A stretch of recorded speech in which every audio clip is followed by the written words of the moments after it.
Hello and a warm welcome to the TNC Podcast. It's official. Norwich City's hopes of Premier League football next season are over. The 2022-2023 season is categorically, factually a failure. Ooh. How's things? Yeah. Yeah. Do you know what? I'll be really honest with the audience, Jack. I'm sure you won't mind me saying. I said to Jack messaged me. I'm normally the one that's like messaging you like, can't wait for the pod next week. Bam, bam, bam, bam, bam. This week, I didn't message Jack. No. And I got a message from you, didn't I? Saying, like, you know... Pod tomorrow, like, question mark? Yeah, what's the podcast? And I said, you know what? I can't be arsed. It was a tough negotiation to get you like here. I actually was I was actively trying to put you off, wasn't I? But in the end, we've done it. I'm not sure why, but we've done it. I just feel like, Jack, we're going to be saying the same shit all over again, aren't we? That's what we've been doing all season, and it hasn't stopped us. To a degree. I mean, your opening segment there, it's over, it's a failure. I cast my mind back to Millwall away, and I just think, fucking hell. What could it be, eh? Like, the lads can play. We saw them at the start of David Wagner's tenure. Yeah. Obviously, very much the honeymoon period, new manager bounce, new belief, style, tactics to go at. As soon as the injuries have happened, we've just fallen off a cliff. I'm not sure you can just blame the injuries, mind you, but I just honestly think at the moment with Norwich City, I'm between three things: depressed, genuinely, apathy, and anger. And I go between those three, I'd say, every hour, every day. I think the thing I keep thinking, I feel frustrated more than anything because it feels like this season could have been another one where we probably our best opportunity of the last 3 times we've done it this season. I do look back, Chris, and now that the dust has settled somewhat, and it will over the next couple of weeks and more, when we can really start to dissect the season, but I look at it and go, did they ever believe? Did they honestly ever think that they were good enough to get in the playoff? Because I don't know if they did. I don't know. But Jack, I've said this from day dot. I've said this from the beginning of this season. This squad's mentality is down the toilet. And that is because of the lack of turnover within the team. That's because of the lack of fresh faces. And it's also the lack of exits as well. Dean Smith wanted a large squad going into the campaign, admittedly holding our hands up. We were thinking that was actually advantageous. First thing David Wagner does is actually says, oh God, this squad's too big, let's lean it up. And again, it's going to probably happen in this summer. So, I don't know, mate, it's the same spiel for me. There's fires everywhere, on and off the pitch. Where do you begin? I mean, maybe we have to start with being bossed at Brom. Well, I think we have to start with West Brom. And I must say, it's story of the season for 20 minutes in that first half. I'm looking at us and going, okay, this is okay. Like, we were creating chances. Should have had a penalty. Sargent should have scored early. Ended up scoring. 45 minutes on the clock. You're 1-0 up. You go, okay, like nothing's going to happen from this point. But and we had chances before Sargent's goal as well, Jack. Right? Of course, he missed an absolute. I think it was a sitter. In my opinion, he missed a sitter. And you go, okay, and then free kick goes against us. Should have been ours. 100%. They put it top bins, and you go, well, there's no point watching this second half because I know what's happening. We're losing it, and that's the concern. Is for large portions of that first half, Norwich were the better side, and yet one thing goes against them, and it's like it's game over. And that's the deeply concerning thing for me. Yeah, no, 100%. I think, your point about whether this squad did they ever genuinely believe they were good enough to go up? I'm not sure. As a whole, they did. I think I know that individual players thought that they had the quality to go up, but as a collective, I'm not sure they did. And it goes with all of the reasons that I've already said as to why, Jack. God, we need hope and belief and life injected into this football club again, because it's gone so stale this season. So stale. And don't get me wrong, the optimist in me is saying, well, actually, maybe that's a good thing. people won't like me saying it, but a lot of people are not renewing their season tickets. And I'm thinking, well, do you know what? If someone's going to turn up in the seat and shout and sing and give it a bit more than just sitting there and not, at least getting involved, then to a degree, I'm quite up for a bit of churn there. But everywhere else, I just think, oh God, sorry, optimism. You're very down, aren't you? No, I am, yeah. But the reason is, what have the optimists been given to believe in? Well, I have nothing. With nothing, and I can't.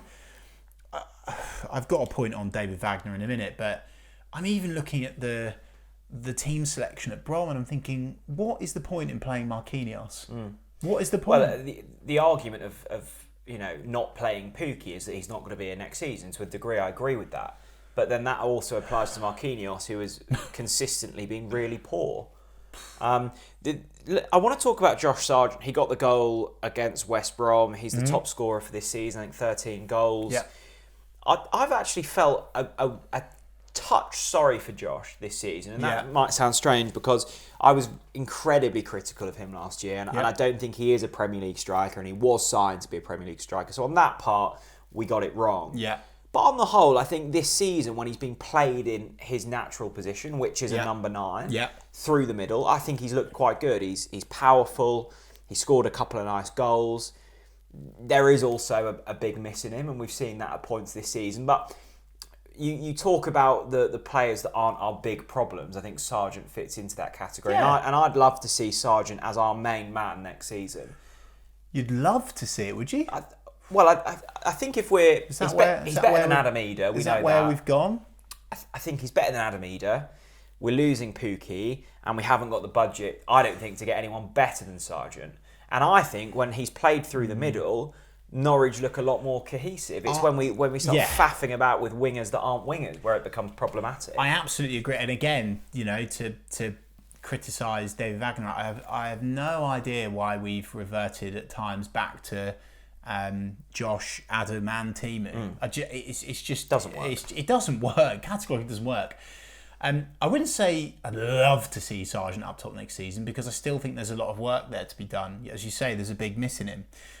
However, 13 goals this season, considering circumstances, being played out of position in a team that crumbles on confidence, feeding off scraps, it's fair to say, up top as well.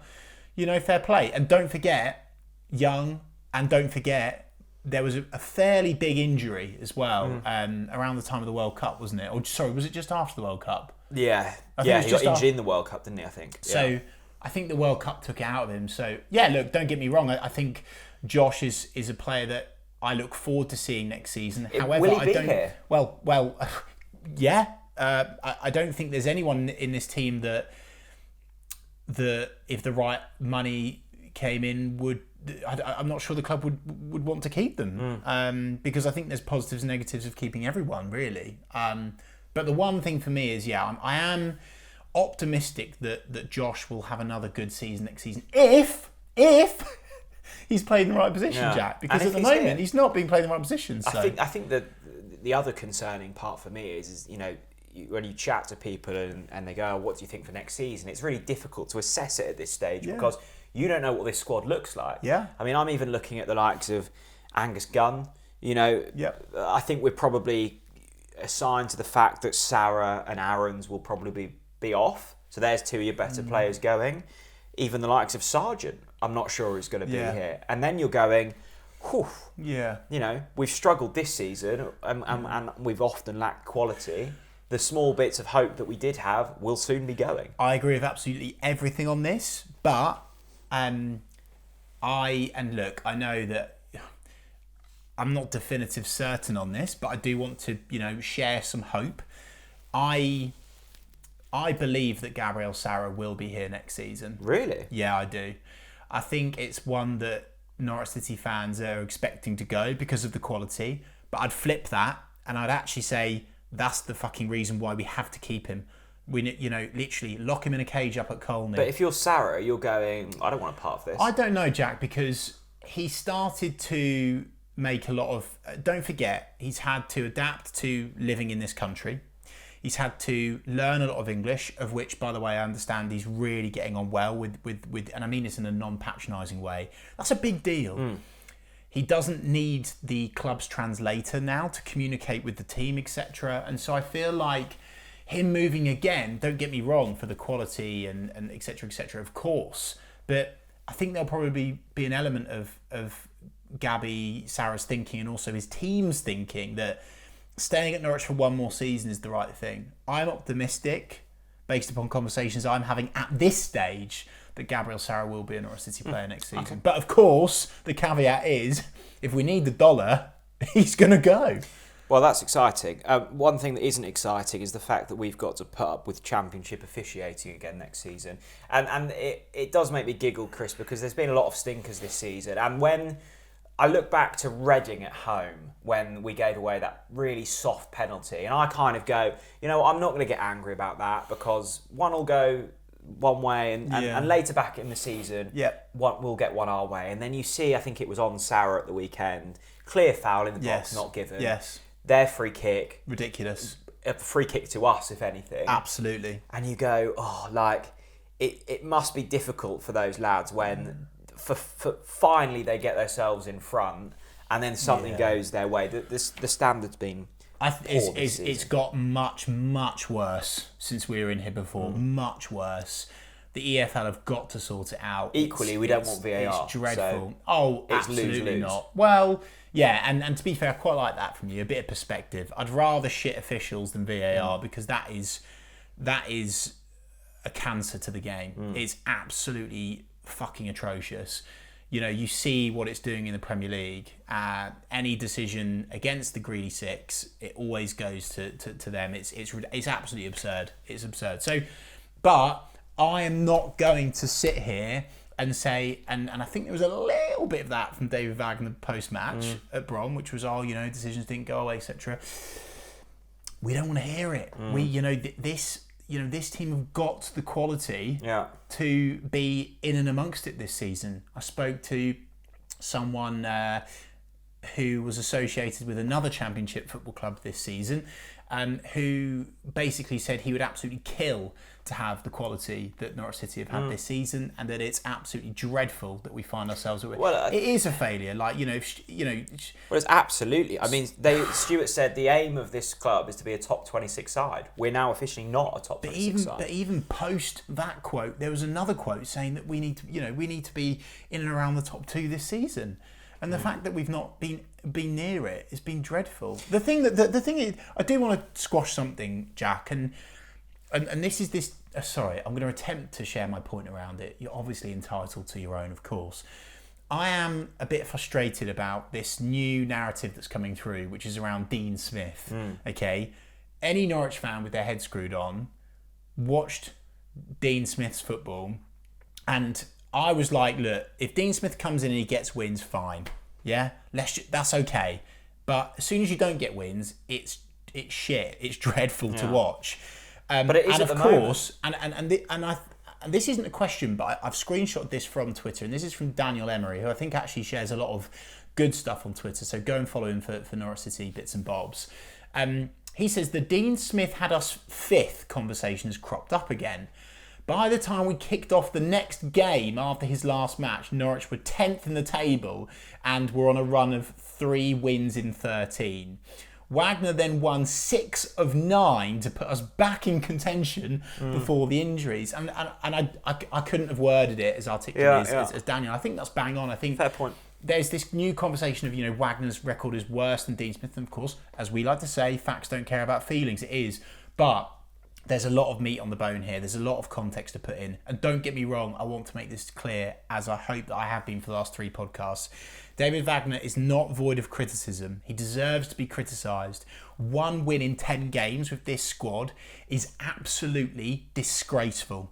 It's disgraceful. It's actually a record that could see you sacked. Well, it's embarrassing. It's a record that at most other Championship clubs, it would see you sacked. Yeah. And so, I think that's valid. But what I think is not valid for me is this, we may as well have stuck with Dean Smith. I think that is lunacy. And I'm seeing the same conversation crop up about Daniel Farke as well. Like, he had no plan B. His Premier League record was diabolical. It was the right thing to do at that point to make the change. Arguably sooner, as Christoph Zimmermann mentioned and hinted at strongly in his exclusive podcast with us just the other week. But the problem was Stuart then replaced him with what's the word I'm using for? He in hindsight, he replaced him with the wrong man, right? But we can't go backwards. That's where we are. Yeah. But anyway, that was just something this week that annoyed me. Yeah. People now going back to Dean Smith. It's like, no, come on. I think if David Wagner is given the funds to build a team, at least a starting 11 that can play his style of football from the first minute to the 90th minute.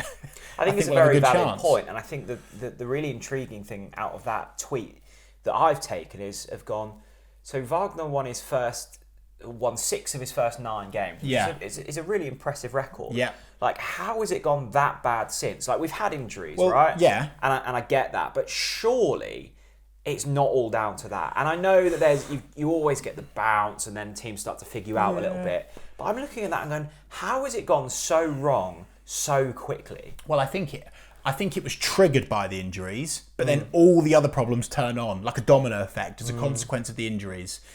The record at home. The record at home is important. The toxic atmosphere gets worse and worse, and rightly so, by the way. Absolutely, I completely empathise with why fans feel that way. And I look back, Chris, to when we pumped Preston and we scored 4 at Coventry and the win against Millwall and how we played against Blackburn. And I go, yes, this team is capable of it. Yes. But I think, as you say, when you start losing football matches, it then amplifies other issues. Yeah, 100%. All the off the pitch stuff comes to the fore, which you obviously don't want to even think about as a football fan.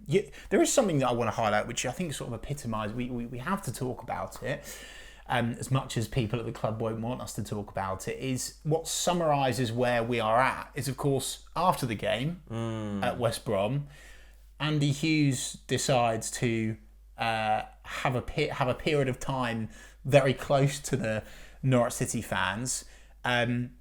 It's absolutely a confrontation. Yeah. I'm not having it wasn't a friendly conversation. I'm not having he wanted to, like, don't get me wrong, I think he went over with the best intentions, but to then stay there, I think it was really, really silly and completely needless. And it sums up, again, like we said in the podcast last time around, the fracture between the club, the team of people in and around the first team and the supporters. I do. I think it was a shame because that could have quite easily turned into a really positive communication. Yes. But, look, I wasn't there, so I haven't got but I've spoken to people there and I've seen the videos. What I saw was a man in Hughes antagonising fans and almost like passive aggressively laughing and going, well, it's not our fault. And I think after yet another really disappointing result, the last thing you want from the people that we're essentially paying the wages of through our hard-earned money is someone kind of laughing, and that's what I saw. I think that's key. I think the words that you've used there, Jack, there, antagonising. A lot of fans will agree with you. I personally don't think it was antagonising, but I would say the smiling as such, you just can't do it. And again, the flip side of that, because just the other week on this podcast, we were praising Anel Hernandez after another shit performance. And by the way, from the team. He goes over to the fan that was goading him in the snake pit, has a conversation, shakes hands and walks off. But he's not doing any of the passive-aggressive bits, right? And I think we saw it wasn't a positive coming together because we saw Ed Wootton then literally pulling Hughes away. And like these things happen, right? We've seen it in the past, often with, when Dave McNally was kind of hounded out. We've already seen it with Stuart Webber. Like, these things do happen. And I think sometimes these issues are blown out of the water a little bit too much. But I just looked at that and have gone, when you're losing, like, fans are angry and fans want to see the similar reaction from those people. Yes. I saw a man who really didn't really care that we just lost, and I think that translates onto the pitch because quite often this season I've seen us concede multiple goals and everyone's looking at each other, not really caring, knowing there's summer break coming up, and that really disappoints me. Yeah, I don't. I don't agree that he doesn't care. Of course he cares. Of course he wants Norwich City to win football matches, and I really liked his. I forgot what the club called it now. Was it called The Insight? Possibly. What was their little content thing where they like interviewed people? And I really liked what Andy Hughes had to say about his position and what he does what he did as loan manager, etc. And actually at the start, when he became first team coach, obviously of course after Alan Russell, it was his ideas for the corner kicks that actually won us that game, right? And so that's good. But look, needless, and I think it demonstrates where we're at. I don't think he's a bad guy at all. Equally, I just think it sums up where we're at. I think we're at that point now, Chris, where even if something good had have come out of that conversation, we don't care anymore. We just want to see wins, and you can put out all of the puffy PR and the apologies as much as you want. Yeah. Norwich City need to win football matches, and they're incapable of doing it at the moment. Yeah, look, we are at that point. Like, I was clutching at straws the other week by saying it was good that at least an L fronted up and apologised. And there is a place for that. But 1 in 10, you are at the point where you're like, no, come on, lads, just win a game of fucking football. Come on. Look, it's worrying, and the where we are at now, at this point in time, as of recording now, Bank Holiday Monday, is that we're in a position where whatever we need the club to communicate now as soon as possible. The problem is that they have to get it right because the place is on fire.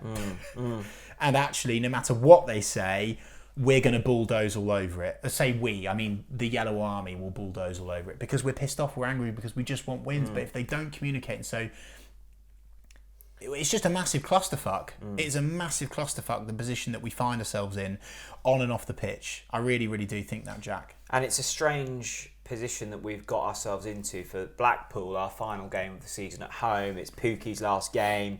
It should be a joyous occasion. Yeah. And we're going to be trapped in between the emotions of wanting to give one of the club's best ever players the send-off he deserves. Yeah. And telling the football club that we are not happy with what we're seeing. So, like, where does those emotions combine and like what happens? Well, it's a real... And we're up against a side already relegated. I mean, look, mate, I'm really concerned about this game going to Blackpool. I really am, actually. I'm actually quite upset. I'm actually really upset that we are, I like that word you've used there, Jack, trapped. Because how sad is it for Teemu Pukki? I hope to God that, and I implore that, if you're lucky enough you're not lucky to go to Carrow Road at the moment. I mean, if you're making the decision to go to Carrow Road for that Blackpool game, please give Teemu Pukki the send-off he deserves. Please sing his name. Please sing his charm. Please applaud him every time his name is mentioned. Let's give him a standing ovation as he leaves the pitch. But the flip to that is, I totally understand why supporters will want to, make their voices heard, and I think it's only fair we say it. Again, the football club won't thank us for saying it, but there is a protest planned for outside the ground before the game, outside the director's entrance. The tagline on the graphic going around is "Enough is enough," and this is now, and this isn't. It looks to me like it's not going to be a couple of people with a bedsheet. I think it's going to be more, and I understand why, because the club are still not communicating, and so when you can't give fans hope, belief, and answers and wins, this is what you get. And so, as I've said 1,000,001 times before, it's fascinating, the thing with the protest, right? Because I'm intrigued as to what people are protesting, because is it about Stuart Webber? I can understand why, but the thing around the ownership's interesting, because for me it's very obvious that the Atanasios will shortly be taking the majority shareholding. I mean, that's now only going through the legals. And by the way, I'm not discrediting this movement, this protest. I understand why it's happening. I'm upset that our football club's at this point. I understand why fans will be doing it, but I'm like, I can't believe this is where we're at, Jack. I think you're spot on there with saying, like, what are they protesting against? And I use they as I don't know who's going to be there. I won't say who it's from another Norwich City fan who sent me the enough is enough advert. Oh right, yeah. He put, it's not clear what the problem is. We certainly don't have a solution, but we deserve better because, well, we're Norwich fans. It stinks of privilege, and I kind of understand it. I don't think it stinks of privilege. And it also was, 2 promotions in 5 years has led us to thinking that this season's intolerable, and it does make me I think this is the problem: is we don't know what we're protesting against. Is it Stewart? Is it Delia? No, I think it's the whole lot. No, I do think it's the whole lot. Okay, Jack. so what does this help with? That would be my argument. I mean, and by the way, to be clear, I'm trying to get in the head of someone that is going to protest. Yeah. I think they are just wanting their voices to be heard, because at the moment, do you not think the club already know that? No, I don't. Really? I think there is a real. I think the club, as I said this last time, I think the club are lucky. I think the club are blessed. I think the club massively take for granted. And look, prove me wrong by doing something, please. 20,000 Norwich City fans have renewed their season tickets for next season. So, I think they want their voices to be heard, because at the moment, here's what happens, Jack. People go to the games. The whole stadium is a fucking morgue. A goal goes in and everyone leaves. And then people moan on social media, but then inside the club, that's seen as, well, it's just people on social media. So I understand why people are making a stand. I think they are protesting the lot, and that's fair enough. My personal opinion on it is that I'm just upset that it's got to this point, and I just wish that the club would give some belief, some hope, just something for us to then, for this to not happen, right? And I suppose the reason it's got to this stage is because there's been no clear or constructive communication up to this point, which means Norwich fans feel that this is the last resort, and that's a really sad place to be. And I think if things are communicated, as Stuart did 4 years ago when he first came into the football club, 4 or 5 years ago, it doesn't get to this stage because there's a plan. What's happened is, there's been the butting of horns for the whole season. Yes. No one quite knows the direction of travel. Jack, not even just before this season, before that. The season before it was like that. And it gets to this stage when you don't communicate. Because, almost through fear, because whatever you do is going to be shot down. But that's not an excuse. No, It's not an excuse. You can't say I'm not... Oh, no, I know. You can't say I'm not communicating with our fans because they won't, accept it either way. How do they know that? Yeah. Because actually, when they've communicated difficult messages before, Norwich fans have gone, okay, look at the relegations under Farker and Alex Neil. Yeah. There was no, I think what's probably... anger then. What you said at the start of this conversation, Jack, was around the expectation, right? And that whoever the person was that sent you enough is enough, etc. I do agree that our expectations were, through the roof this season, but I would actually side with that standards. I don't think we were saying we were going to obliterate the league with a storm. I'm not saying that we should have, 100 points, 100 goals. And I've absolutely not said that. Don't get me wrong. I've said that, Wagner's Whopper on Wembley Way. I've said that. And I believe that we could have and should have done that. I think standards is that a minimum, because of the parachute payments and the quality that this squad has got, which people within the football world have said we have got, we should be in and around the playoffs. That's standards. That's not privilege. So I disagree with that word of privilege. I do believe that the balloon has been popped, though, and that hurts. And what rubs salt in the wounds is, of course, the blue and white scum have finally decided to buck their ideas up after four seasons and get promoted as well. That doesn't help. And so, again, I implore the football club, if you've got good news, please share it with us, because we need it. Time for the Twitter questions. Right, Twitter questions once again. Thank you for all of your insight, because I think you mentioned the word apathy there earlier, Chris, and I think it does get to the stage in this season, and I'm guilty of it as well, where the last thing I want to do after a Norwich defeat is consume Norwich City content. Right? I just switch the channel over, and I try and forget about that I support a football club really struggling in the Championship. But plenty of you getting involved, so thank you. Erland will start with a slightly controversial one, I think. He says, Webber is not to blame for the poor performances this season. Wagner is not to blame for the performances this season. us fans need to take some blame for not backing the team in the stadium all season. Quieter than a funeral at times inside of Carrow Road. Oh, jeez. God, I really disagree with that. But to be fair, you've said at times this season that Carrow Road has been really quiet. I think we've got a part to play there. The one thing I agree with is Carrow Road is a morgue, obviously, but there is a reason why Carrow Road is a morgue. It all comes down. Everything all drips down from the top. The words from your leadership matter. The way that you conduct yourself. What you put into the public forum, it's critical. It makes sense, and it's so important. And so I understand why Norwich fans have got to the point where that. Don't get me wrong, like I hate it. I hate it. Like I'm in the stands and I'm shouting, and the reason why your ear hurts is because no one else is singing, and you're not singing because no one else is singing. So I'm singing. Basically, it's me and 5 people in the A block or wherever we are. Is it the E or A? E block. Sorry, the E block. We were in the A block. We were in the A. We're now in the E.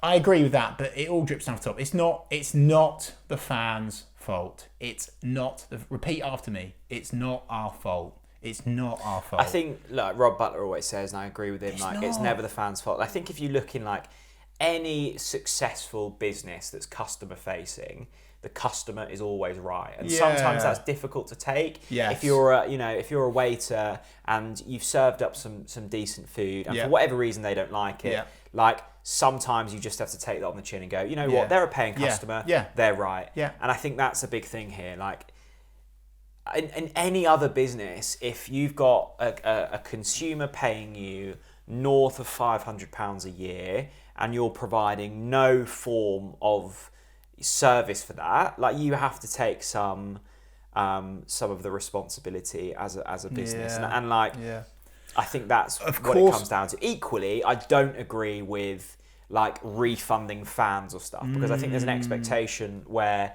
you go knowing that it could go either way. Yeah, but I agree. I think blaming fans is a really poor move. It was always a bit of a cliche in football, but it was always a thing that I've believed in, is that when you hear the manager start to blame the fans, that's normally the end of a manager, isn't it? And we saw it with Smith. Absolutely, but it's not just Dean Smith, it's football managers across the country, Jack. It really, really is. That's my concern with if and when Webber does come out with his end of season talk, that one of the key points will be, and they would be stupid if it's a club one to include this, but I think it will come up, is that, and he said it when Wagner came in, that one of the big reasons of sacking Smith was fan sentiment. And I think Webber will be of the opinion of league position hasn't improved. He's got rid of a man that he clearly really liked and backed, and that was he said, okay, I did what the fans want and it hasn't worked. Yeah. I think that's what will come up. I fear that's what, I hope to God it's not.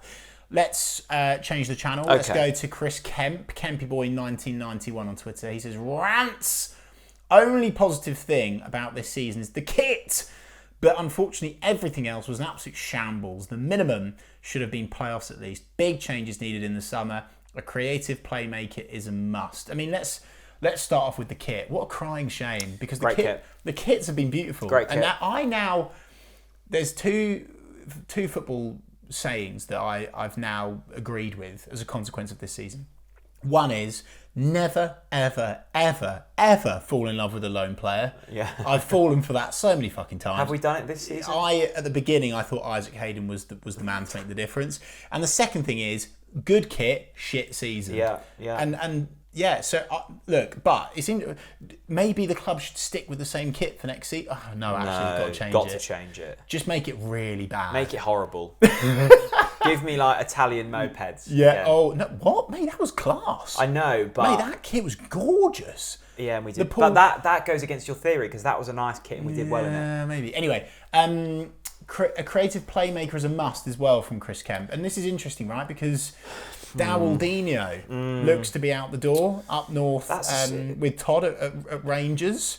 Strange one, isn't it? Because I think if you'd have asked me, would I like to keep Dowell 6 months ago, I would have said no. I think my mind's probably slightly different now. Like, it's one of those that I must admit, Chris, and this probably isn't a great answer. Like, I'm not going to lose sleep over it. Okay. Like, I'm just not fussed. Like, he's had good moments. Yes. He's clearly a good player in there. Yes. His injury record really worries me. I think the first 6 games under Wagner, he was really impressive. And I think he had a great spell at the back end of Farke's last championship campaign.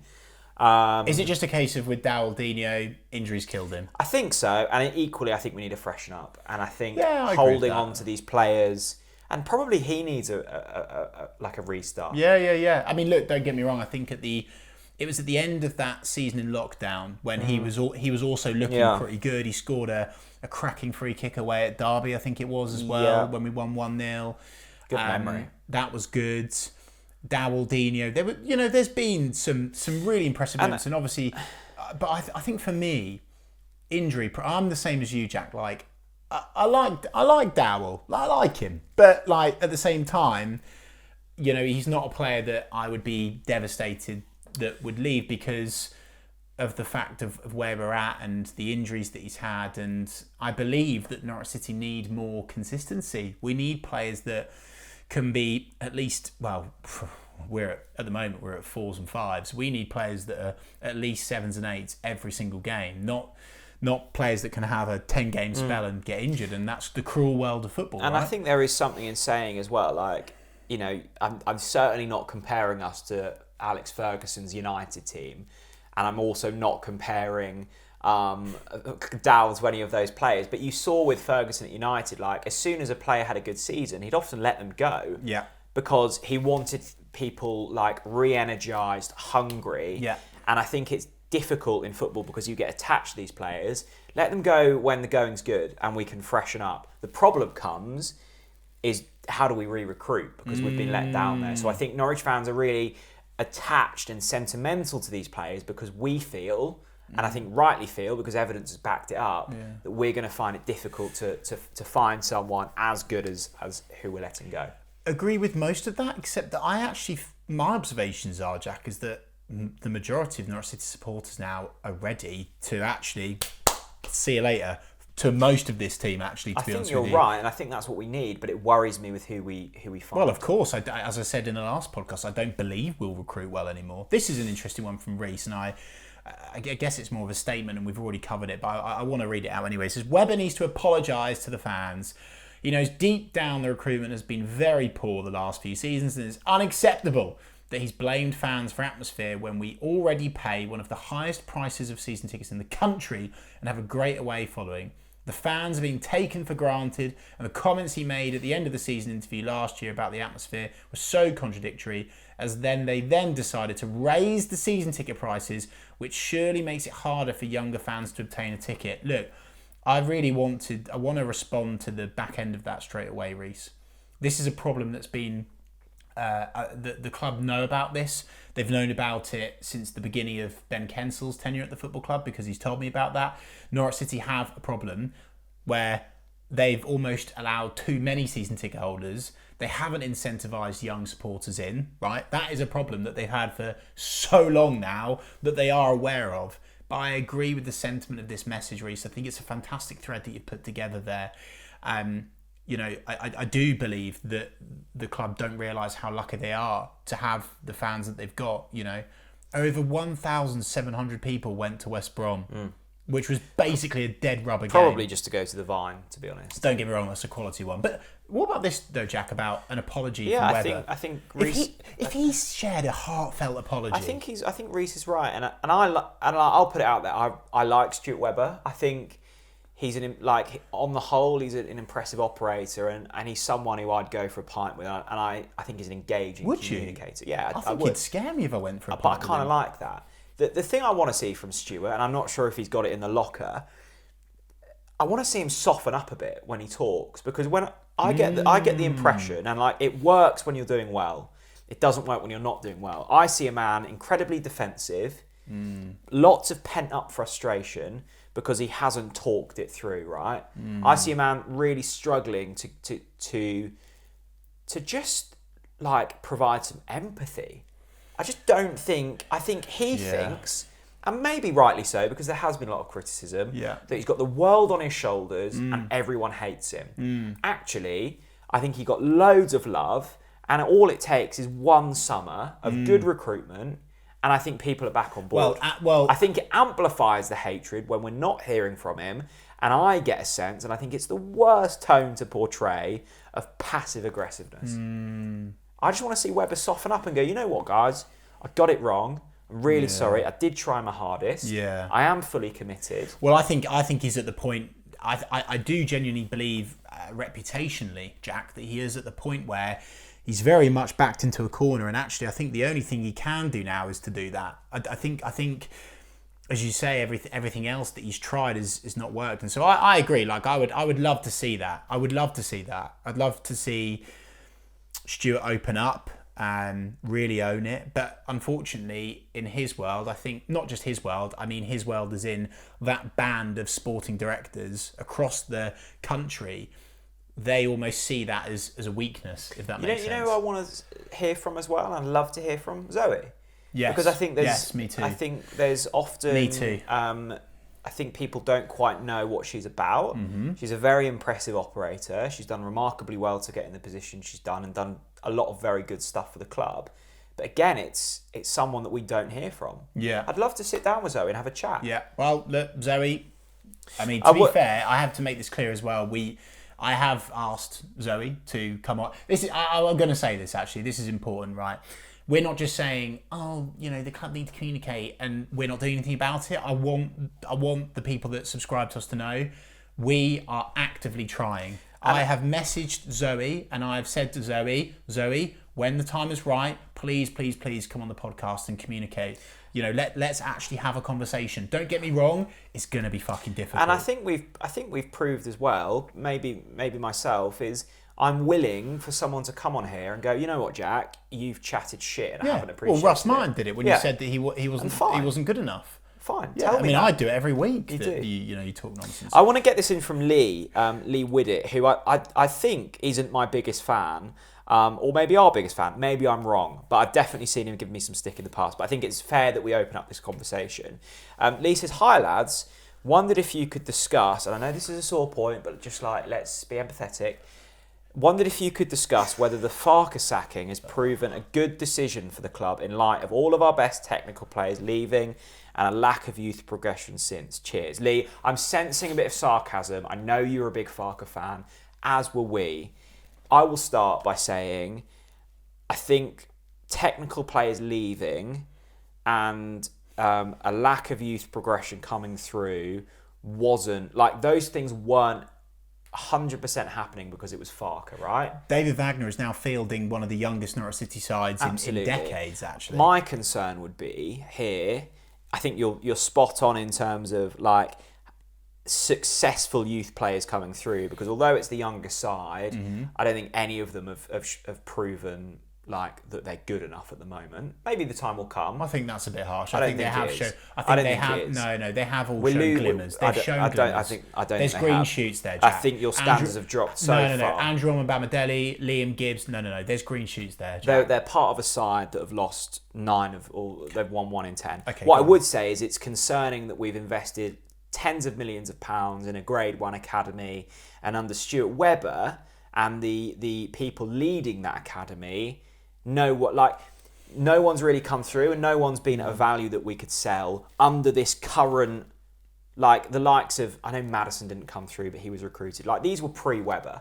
The Murphys, Carlton Morris, Ben Godfrey, I know wasn't a direct. Max Aarons was through before Webber, so that would be a concern for me.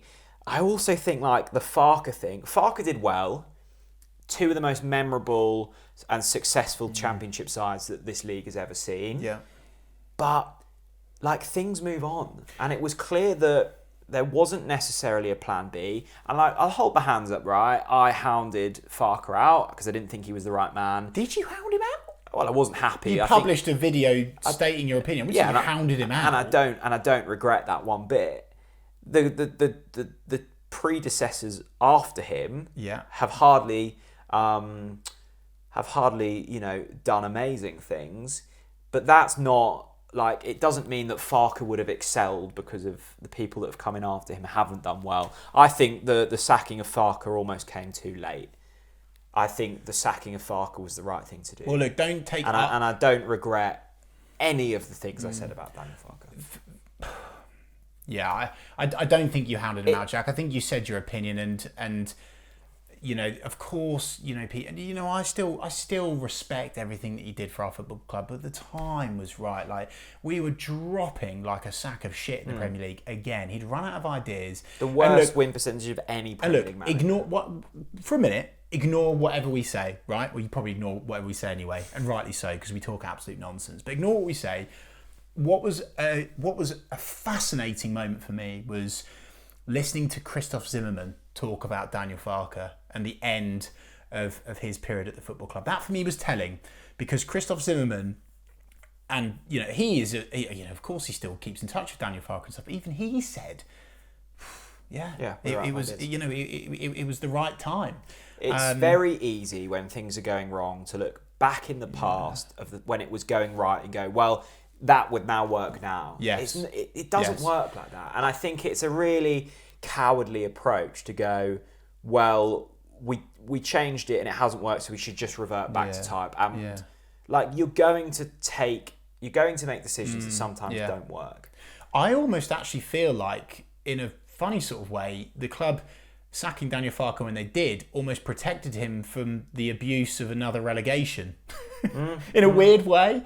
I actually just want to come back to something that you've said earlier, Jack, which was around certain players, you know, being brought in pre-Webber. Here's an interesting insight which I think most people don't know about. I remember Russell Martin saying to me, I don't know if it was on the podcast or off air, again, this speaks volumes about Russ Martin, the club didn't believe in Max. And Russ Martin spent a lot of time saying, hey, this boy, he is fucking quality. He is absolutely brilliant. He is going to be an elite footballer. And don't get me wrong, the club then took the leap of faith, and fair enough. But now, you know, a lot of people are, you know, inside the club are taking the credit for Max, but actually the people that are in it, some of them wanted him gone. So I think that, you know, again, to, you know, show both sides of the story there. The thing on Daniel Farke, just to finish, Lee, I know you're a massive lover of Daniel Farke and he can do no wrong. And that's fine as well. You know, of course it's fine, but, you know, that Stuart Webber, in hindsight, brought in the wrong man. But I still am adamant that it was the right thing to do to remove Daniel Farke from his position. I really, really do, for his sake, because it was going to get bad. Our record before he went was absolutely atrocious. I'd say just one last point on this. I think, and it's often difficult to see, and Norwich fans need to know the comings and goings of like biz dev people and like scouts, right? Because we've got enough to follow already. But really good people were leaving under Farke. Yes. Like, that hasn't suddenly happened since he's left. Yes. As many people have said, Nick Masheter, to name a name, obviously, you know, ridiculously credible national journalist, has said for a long time that the problems run deeper. And that was, and that's not me blaming Farke for good people leaving. I'm just saying this thing has happened. Yes. Since pre and during Farke. Really, the club's been in a slow and steady rot for some time. I'm going to lighten the tone, Jack. Go on then. I'm going to lighten the tone with a statement from Ashley. And he says, statement, Ballymumba, 23 to 24, NCFC Player of the Season. What about that? Ballymumba, he won the EFL League One Player of the Season. Or was it Young Player? One or two. Remarkably, having not played for us this season, Ballymumba's probably been our best player. He's been brilliant. Mate, and you know what? What an incredible achievement from Plymouth. Yeah. Because they have been chased by those lot we know down the road and Sheffield Wednesday, and you would have said 10 games ago that if there was one team to get chased, it would be Plymouth, and they have consistently ground out results. Fair play to them. Do you think brilliant achievement? What I think is interesting around Bally is I think he's clearly been given the licence to go and attack. Yeah. We've seen him score some absolute belters this season for Plymouth. I know people will say, but yeah, it's League One, Chris, but I think that's an important element, right? I think if Bally does come into the fold this summer, which he could do, given some potential player sales, I'd really like us to play a system that enables him to get forwards. because of course I think defensively there's still work to be done. But I am all aboard the Bally bus. I think Bally Mumba can be an excellent player, and let's credit Stuart. What a brilliant signing that was from Sunderland. That is great recruitment. I know, don't get me wrong, I know that he's not obviously excelled for the first team yet, but I think that he's found a little diamond there in Bally Mumba. Excited. And brilliant achievement. Well done, Bally, for winning that award. And well done, Plymouth, as well. A positive from Bangkok Canary. A positive? Yeah. Strangely, I'm not too worried about next season. This league is so poor. After the season we've just had, and to still be in around the playoffs at the end proves anything can happen. Lots needs to be done to win the fans back over, but only way is up if we're all in it together. Too late? You know what, Bangkok Canary, I admire it, and the part of my brain that still wants to be positive, because if you took everything, as it is, you would be seriously down. And supporting a football team should be fun. So I am trying to remain positive, and things do change really quickly in football, and it doesn't take that much. They do. And I am looking at it and going, Bangkok Canary spot on. We have had the worst season I can remember. And until West Brom, there was still a chance of the playoffs. Mm-hmm. Now, that's nothing to shout about because it just means the rest of the league is really poor. Hang on, Jack, I'm sorry, I just need to interrupt you there. As long as you can remember, do you remember Daniel Farke's first season? That was much worse than this, poor, surely. But there wasn't... I'd say the quality of play was less and the expectation wasn't there. But by the way, let's put that in the room, though. I think that's an important thing to talk about, right? Because things can change quickly, as you said, right? Absolutely. And I think all it takes is a few good signings, a freshen up around the place. You only have to look at, you mentioned there, 6 wins in Wagner's first 9 games. Yeah. You do that over the course of the season, you go up.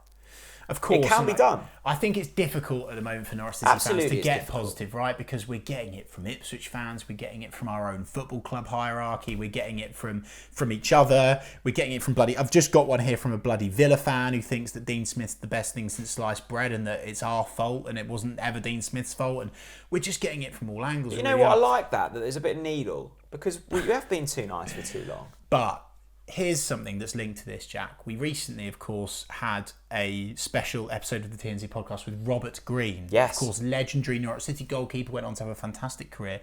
2 things really stood out for me from that conversation. One was he had a conversation with Nigel Worthington, and he said, Nige, this team ain't good enough. You need to sign some players, Sunshine. Nigel Worthington then caused a bit of a stir amongst the board and said, you need to back me. If not, this is on you. And this is Robert Green's words, by the way, not mine. Go and watch it if you haven't already. Yeah, really good. Fascinating watch. Loads of fascinating insights.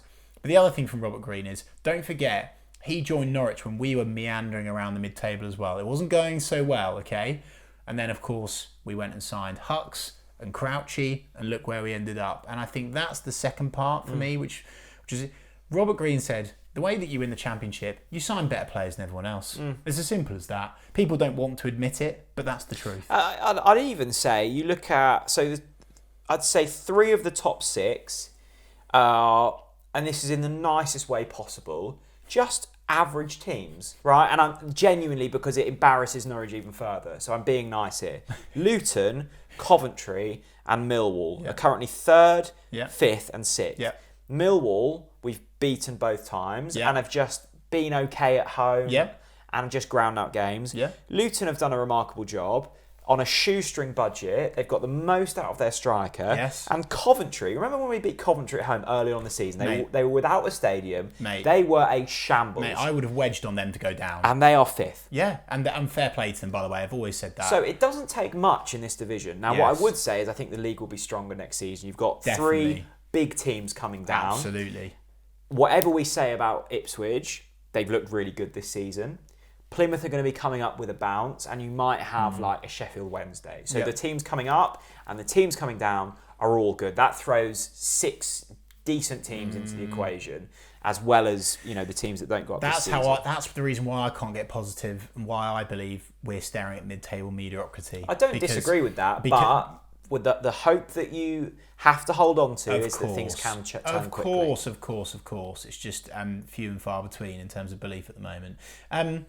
What about this from Chris Reynolds? I'll put you under a bit of pressure here, Jack. He says, if Giannoulis is the answer, what is the question? I've been really disappointed with Giannoulis this season. I thought Yanulis was like technically one of our most sound players. Right. Not seen anything to get excited about. I think that's really harsh, Jack. Do you? I quite like the look at You know what? I think if he's just in a struggling side. I don't buy into that anymore because Really? so often this season I said... Provided the assist for Josh at West Brom as well. Oh, great. 1 assist. You've given me so much stick this season for saying that we've got one of the best defences on paper, right? Yeah. And we've been a shambles. And rightly so. I don't think any, and I'll include Max in this conversation, Okay. I don't think any defender this season can hold their heads high. No. I don't either. And I include Giannoulis in that. Yeah, no, don't get me wrong, I do agree. So anyway, if Giannoulis is the answer, what's the question? Who hasn't filled their potential this season, maybe? There you go. Jack Wright says, yes. Question, where do you think it all went wrong after the Millwall game? We were right in the thick of it. We've said this, Jack, we've already spoken about it, mate. It's heartbreaking, isn't it? Even in the stands, the belief, we were bouncing at the Den. What's gone wrong since then? I think injuries haven't helped. I think that's probably an easy cop-out. I think actually a lot of problems that were kind of being papered over have just shown their ugly heads. I think it's the culmination of a lot of different things. I think it's just the culmination, and I keep coming back to this point of not switching things up quick enough. I think we've tried to switch things up with recruitment, but everyone we've brought in has been no better than what we've got. And it means that we're relying on Hanley and McLean, who were here 4 or 5 years ago. And the problem is, because we haven't got them, as much money, we can't buy as many players and take as much risk, right? And this links to this point from Matt Gibson here. God, he says, so bleak. Yeah, I know, I'm sorry. Mark Atanasio, majority shareholding needs to go through this summer. The Webbers, Wagner, the lot, get them out. We need a full reset. Bring in new, motivated, hungry people with new ideas. Also, the club needs to rebuild their relationship with the local press and fans, OTBC. What do you reckon to that? I think the really difficult situation Norwich have found themselves in is our kind of generation will hark back to 2 eras. Farke 18-19 and like Paul Lambert 2010-11, right? And what those squads were filled with were hungry players who hadn't tasted Premier League football before. Yes. But when you get to that point, and that's the objective, you then have to sign players that know about the Premier League if you want to stay there. And then when you come back down, you're left with these players. Of course, but... And the difficulty is for Norwich and for Leeds and for Sheffield United and Burnley next season is you might get 1 season out of them, but then you need to change the wheel, and that's when it gets difficult. Yeah. That's what's caught up with Norwich. And actually, arguably, that's why, to quote you, Jack, those average teams in Luton and Coventry have done so well. They've not tasted that. They've not tasted that success yet, but also they've not been hurt by relegation as many times as those Norwich City players. Spot on. This, Matt, I think your main point there is about Mark Atanasio coming in, and Carl Skillings has also put in here about we do need new owners now, though, after putting a positive spin on things as well. All signs point to the Atanasios. I think that is a critical thing now. It's critical. We need that so badly. We need it badly. And by the way, cards on the table, they've gone quiet. They've gone very quiet, I'll tell you that. So Richard Stocks. Go on. Flip the apathy to anarchy on Monday. Fans being mugged off by Webber and co. They need a serious wake-up call. You laugh at us old-timers, but in the Chase era, we made ourselves heard. Wake up, boycott, or demonstrate, but stop whining and take action. The moment is now. A rousing rendition from Richard Stocks. I actually understand where Richard's coming from, and I understand why he's got to that point, and I'm absolutely not talking down of my elders, and that is how things happen. I think it comes back to this point, Chris, is things get to this situation when small issues over time aren't dealt with. Yes. And that's what we've come to. Yeah. Lots and lots of issues that could have been fixed over time. Complacency. That haven't. Yeah, absolutely. What about this? Very, very early to talk about this, Jake, but why not? Let's try and get positive. Jake, NCFC Jake on Twitter. Let's read his bio. Norwich City season ticket holder, Lower Barclay. Love that from you. Good. He says, what are your predictions for next season? 13th. Yeah. I'll say the same. And you know what? I'm always overly optimistic with Norwich. Like I'm gonna do a reaction to my pre-season predictions video in the next couple of weeks, and I predict Norwich to win the league. And we haven't. I don't remember that. And we haven't. And to be fair, on paper, I thought we had everything. I just look at next season. I don't think we're going to be in a relegation scrap, but I am concerned of what we will have to watch next season. Yeah, no, I am. Unless they give us something to believe in. And you know what? I'm going to bring up the elephant in the room because people will want to hear it. And there's been a few questions about... What's that? About Ipswich Town. And Jaden said, can see us losing to Ipswich next season. Big summer window needed. Look, all I'm saying, Jaden, is like Ipswich are riding high. To be fair, and this really hurts to say, the last 2 months they've been phenomenal. And I like what Kieran McKenna's about. And they've got a good group of hungry players there. It's taken time. They've rotted in League One for a bit. I think we forget that they've been in that league for 4 seasons. If we played them now, right now, they'd batter us. It's not even a question. Things can be very different next season. The thing that really concerns me, and the reason I say they'd batter us, isn't necessarily quality of player, because I think we match them, and if not better, it's mentality. Imagine these boys in a derby. They've got a point to prove. Imagine these boys in a derby. Yeah, and they'd crumble. They crumble against West Brom in a game that there is nothing. They crumble against Middlesbrough. Look, we've seen the Ipswich players mouth off about Norwich after finally managing to get out of League One. Already, even on the pitch, which was very weird. I get it though, Chris. Like they've had decades and decades of. Yeah, but no, I know, and so this is the point. Like, of course, they're going to come to Carrow Road a different animal. They'll be motivated to try and finally beat us after 14 years. And no wonder. It's shocking to see, isn't it? Because it's funny, isn't it, when they start winning football matches, all of a sudden their attendance goes up. I'm sure in the Championship next season their attendance will magically go up again. But I think for me, it shows how shallow and shite their supporters are. The fact that they turn up for one good League One campaign. Where were you when you were shit? Is my cry. And look, don't get me wrong, they'll come more motivated and hungry, but proof's in the pudding on the pitch. And look, I am worried. I am worried. I'll admit I'm worried for that game for the first time in years because of that point, Jack. Mentality. What I would say is, keep your friends close and your enemies closer. I think there are lessons that can be learned from what Ipswich Town have done this season. Well, absolutely, because they've stolen all of our good stuff. They needed there's that, and that's a concern in itself. They've needed a complete and utter rebuild. They've filled their team with hungry, talented youngsters, and they've got a progressive manager in, and they've nailed the recruitment.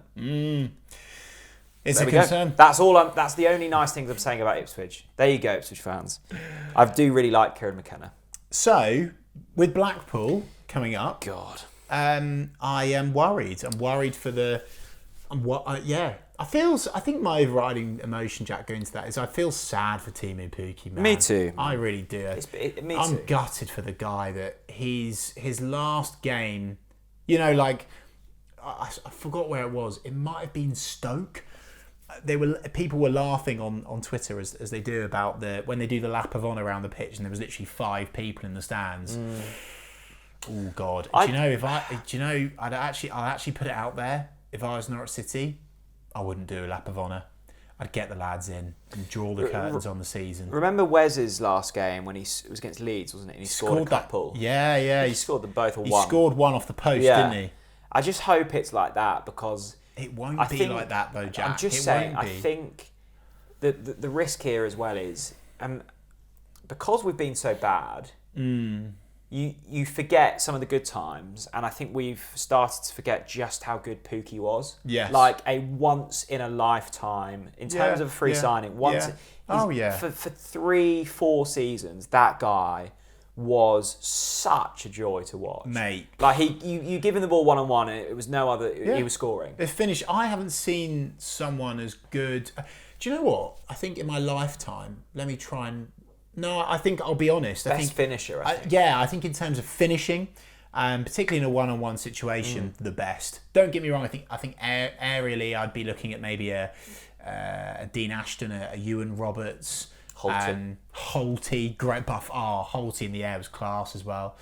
But yeah, for me, finishing wise, Timu was the man. And don't get me wrong, he's started to fade out. And just encapsulated that sheer joy of 18-19 and 2020. Yeah, of course. Feed the goat and he will score. I look back at that season, Chris, so grateful we got to experience it. He will be a legend. Such a joy. He'll be a legend forevermore, and I hope that the Norwich City fans give him the send-off that he deserves. But, yeah, I think it could be a really bleak day against Blackpool. So, if you're going, our call to action is please give Timu some love. You know what I would really like is often final games of the season, it's really sunny. I want the weather to be out and I want to go in a t-shirt. We hope for the sun, we hope for some Timu loving, but also, as we have to these days because things get misinterpreted and mixed up and clipped up on social media, make your voices heard. If you're upset with the current situation Norwich City are in, make your voices heard. But please just make sure you don't forget about Timu Pukki. And because Webber doesn't like bed sheets, like if you are writing your protests on bed sheets, make it like a super king size one or something. Like we don't want a single bed sheet. Make it a what's the biggest bed sheet? By the way, not super king. And again, just to go back, we're not doing down the protest. If you want to protest, fine. I understand why. To be clear, make it a quality Egyptian cotton bed sheet though, not a cheap one. Thank you for watching. I'm sure. Are we going to do a podcast after Blackpool? I think so. I think so. Yeah, but then that will be it, won't it? Not forever, or will it? It may just do us. Maybe we'll never come back. Look, thanks for doing it. No, my pleasure. It was difficult to get you. I think I'm actually now sadder than I was starting it, but that's okay. Well, I did warn you not to do a podcast with me this week. Last week, by the end of it, I was uplifted and I felt hope. And now? Now I feel like a decade of mediocrity is upon us. Good. But other than that, all good. Thanks, Chris. Cheers.